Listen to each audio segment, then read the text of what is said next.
әділет ойыңыздан көрінбейді, амал не қалса дағы көңілмейлі. Bir тұтас республика Қазақстан жырымдап жермен су бөлінбейді. Сонда тілімді мына қазақ алмады деп Хрущев қып-қызыл болып долданды кетті. Тәшеніп тайсалмады, қаһарынан кеткенде алпамыспен қобыланды оқты.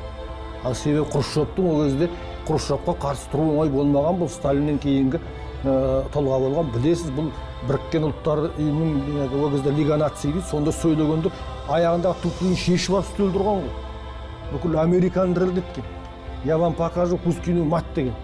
Жарты әлем шошыған Хрущевтан қорыққан. Сөйткені азу алты қарыс, ешкімнің сөзін тыңдамайтын ақкөз Хрущевқа тайсалмастан қарсы тұрған Тәшеновтің қуаты қандай деп ойлаңыз. Сонда оған рух беріп тұрған не нәрсе?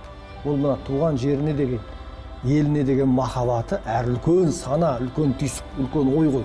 Ол кешегі аруақтар оны демеп тұр ғой. Мына жерді беруге болмайды, басқа.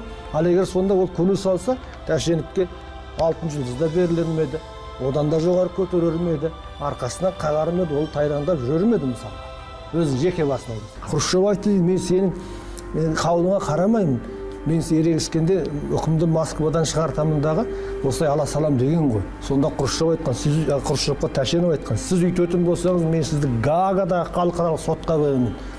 Ұлы едім қазақ деген бір атаның тереңнен 4 мұхитты тулатармын, бұтарлап отар елде жұтпақшы деп, мен сізді ай әлемге шулатармын деген. Жер берген Құдай дарқан қазағыма, көнбейді қи тұрқыға мазағыңа, өтпейді ешкімнің өңішінен тас болып тұрып қалар тамағыңа деген.